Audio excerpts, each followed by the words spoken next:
ako, puno ng kasamaan. Naging alipin ng sanlibutan,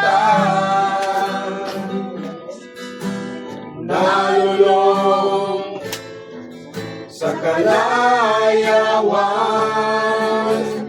Ngunit ako'y lumapit sa iyo, isinuko ang lahat ng kasalanan ko, upang ang buhay ko'y baguhin mo at mapatawad ang mga sala ko sa Kalbaryo.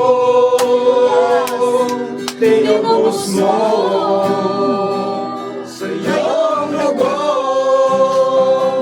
nilinis mo ako, aking Diyos, kay buti mo.